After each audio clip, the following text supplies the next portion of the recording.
Last week I posted some notes on the Toulmin Method, which is a method of argumentation that was invented by a philosopher whose last name is Toulmin.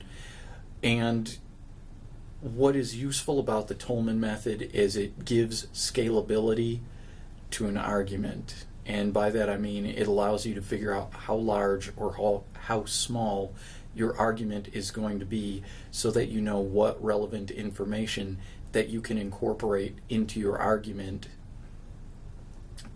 and as such that will allow you to determine what the length of your paper will be and how to improve reader understanding, as well as incorporate your own rhetorical approach into your argument. This discussion of the Toulmin Method is more relevant to the multi-sourced argument paper that you will be completing, but you can start considering using it when you start writing your rhetorical analysis. The Toulmin Method can be used for scaffolding. The Toulmin Method works like this. The very first thing in the Toulmin Method that you establish is called your claim. That's going to be the thesis that you will be arguing for your assigned topic.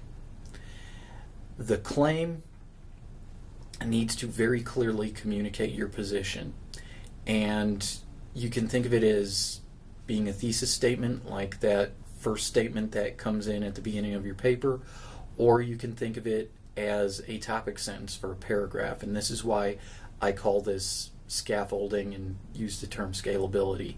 This method works as small as the paragraph level or as large as a multi-chapter document.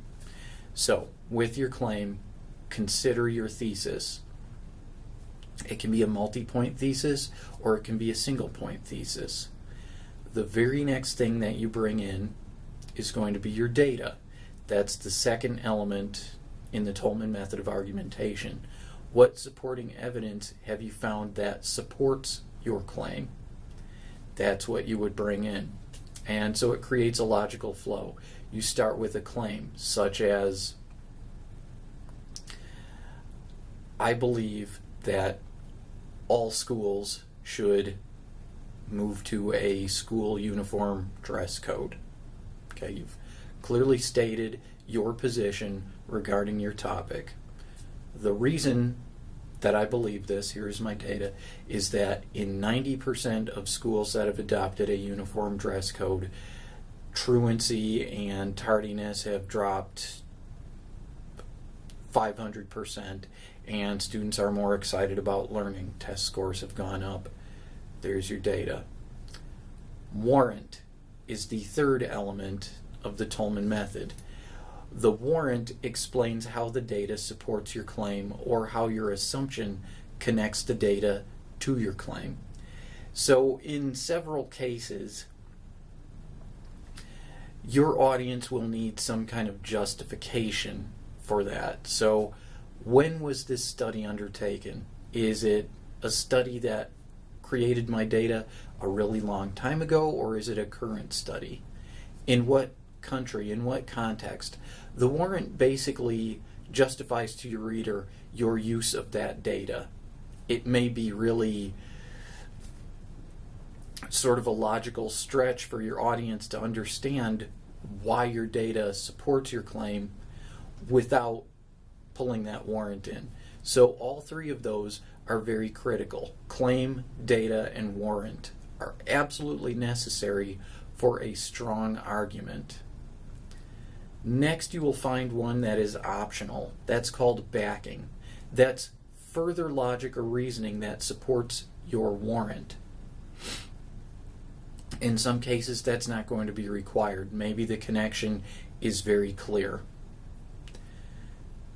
If it is not, that additional explanation will support your warrant.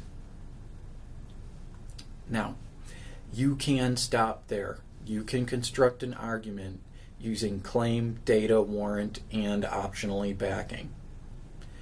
But that's not the strongest argument that you can create. Many of your professors, many of you, Seek out opposing perspectives so that you can better understand why people feel the way they do about certain topics. In the Toulmin Method, item number 5 is going to be the counterclaim. This is a claim that disagrees with or negates your original thesis. So, imposing conformity on students via a uniform dress code represses individualism is a counterclaim to that. All right? So what do you do? Do you stop there? Do you tell your audience, here's another perspective, and forget about it? No. If you incorporate a counterclaim, you need to pull in a rebuttal. Item number 6 in the Toulmin Method is the rebuttal, which is strong evidence that negates or disagrees with the counterclaim.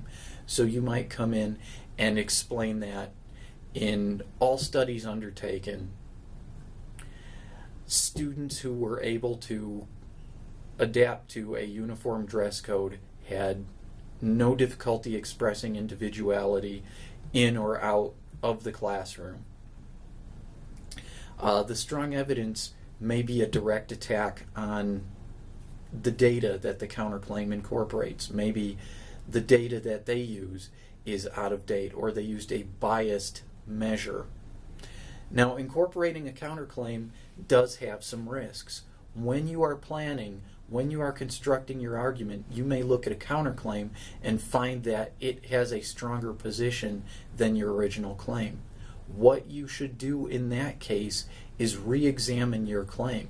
See if the counterclaim or any of the data that the counterclaim incorporates affects your understanding or your perspective from which your claim developed. If it does, maybe you need to go back and adjust your claim. A thesis statement is not set in stone until you hand the paper in.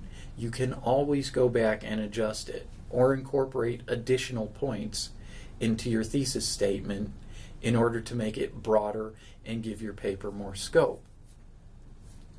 So, why I say the Toulmin Method is important for scaffolding is because you can write these headings down on your planning sheet of paper, starting with your thesis statement, and see what data you already have to work with, justify it by examining your warrant, and then go back and adjust that thesis statement to give your paper more credibility or to widen your scope. Sometimes we choose thesis statements that are too narrow in focus. And when you start doing research, using that thesis statement, it makes it very difficult to return any sorts of hits when you start searching for sources in EBSCOhost or some of the online journals that you have access to.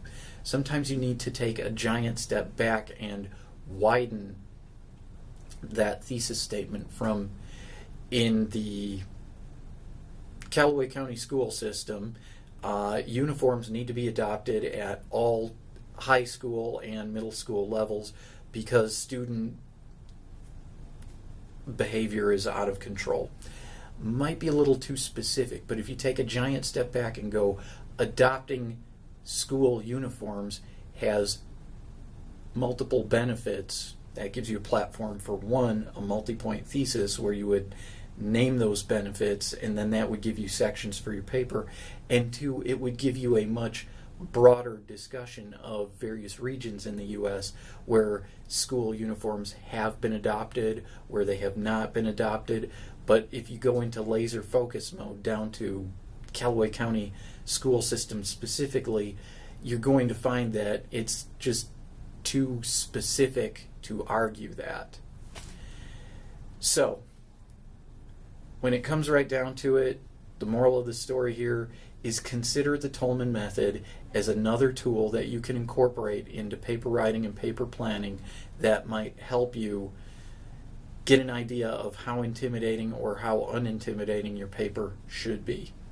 Once you get the Toulmin Method situated, you can find that you can determine how many sections of your paper you will have, how many pages each section will be, and with a multi-point thesis statement, you'll find that With an introduction and a conclusion, you're only responsible for maybe 8 pages of text. And if you have a 3-point thesis statement, that works out to about 2 2/3 pages apiece.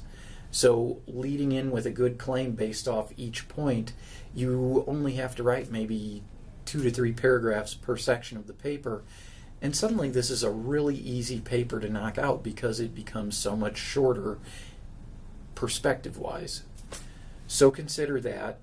Look over some of the information that I posted, some of those notes, and please feel free to email me if you have any questions about this. Thank you.